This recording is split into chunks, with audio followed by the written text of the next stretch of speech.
wale watu wanapenda gitaa, and especially those who are trying to learn it, kuna kitu naweza penda tujue ya maana sana kwa gitaa, na pia kwa instrument yoyote ambayo unasoma. Now once, for example, let me use the example of guitar because today we are dealing with guitar. Once tuseme umejua kucheza C, umejua kucheza 1 yake, umeenda 4 ambayo ni F, umerudi 1 na umeenda 5 ambayo ni G. Okay? Haya, mwingine ataelekea ajifunze D. Okay? G, D, A.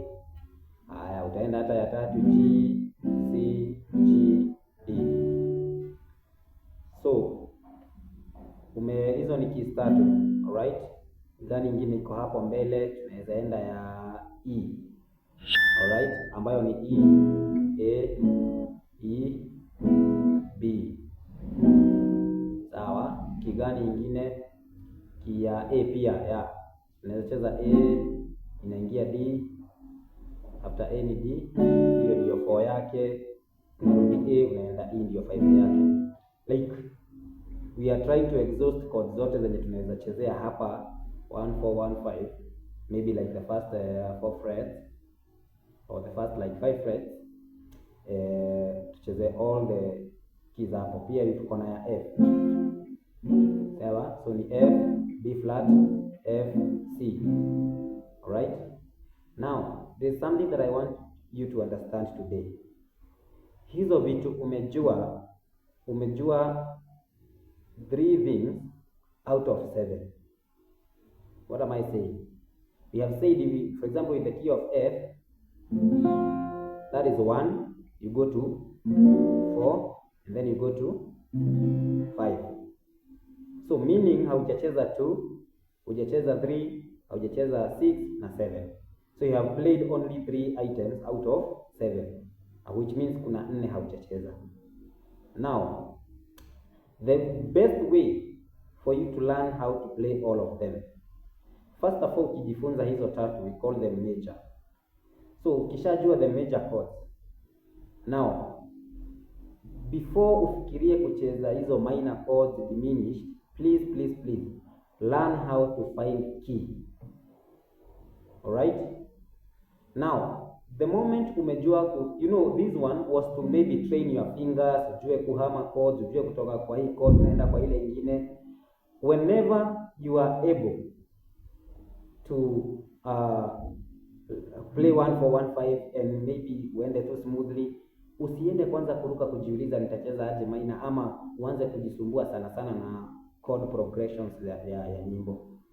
Kwanza jifunze key. How to find key. Ati unaweza sikiza wimbo mahali fulani na uingie kwa the key yenye wimbo inacheza, ama mtu aimbe uweze kutafuta key. Why do I say that? The moment you are able to find key conveniently, bila stress, now that one will tell you when you are playing and maybe someone is singing, ukienda kwa chord wrong, masikio yako itasikia hiyo chord ni wrong. So during your practice, what will you do? Utajaribu kusikiza ilifaa kuwa gani.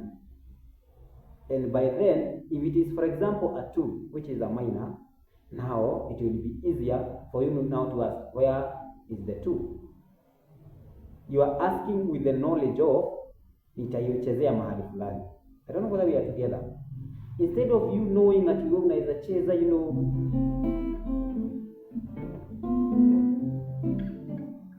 unaweza cheza chord mingi, alafu mwimbaji akianza kuimba una stick tu hapo, na maybe probably anaingia kwa kingine, ama hata wewe mwenyewe. Are we together? So the best thing, immediately, I know interest ya guitar watu wengi sana, chenye kiliwavutia kwa guitar wengi wao, I'm not saying all of them, ni the first 3 frets. Yeah, this style they call Mugithi. There is no, okay, it is because it is being popularized that way, but there is hakuna style ati hiyo ndio ni ya Mugithi ama nini, no. But watu wengi waliita hivyo, it's okay, there is no harm in that. But now let's say umejua wewe kucheza hivi, so meaning ile wimbo inachezea either maybe a different key, na kama hujui wewe utastick hapo, so you'll be playing the wrong thing wakati kunaimbwa, but wakati hakuna mtu anaimba, you are right, you are okay, because you are playing a progression that's played even in sub songs. Sijui kama tunaelewana. So please wacha kukimbilia kusema sasa wewe umejua kucheza and you do not know how to find the key, because it is finishing many people. Na unapata mpaka sasa wewe umekuwa, itabidi tu umestick hapo na unatafuta zile nyimbo zitacheza kwa hiyo, ama maybe unauliza, so hautawahi endelea mahali pengine. But the moment you learn about key, now you'll be familiar with minor chords, diminished chords, hata pia progression haitakusumbua sana. Sawa, because already you are hearing hiyo nafaa kwenda mahali fulani, nafaa kwenda mahali fulani. But without it, regardless of how bad you want to know, you will not. Am I clear? And the one last thing, ama hiyo tutaisema next time, your video isikuwe mrefu sana. So I hope you have learned something and you will make a change of that.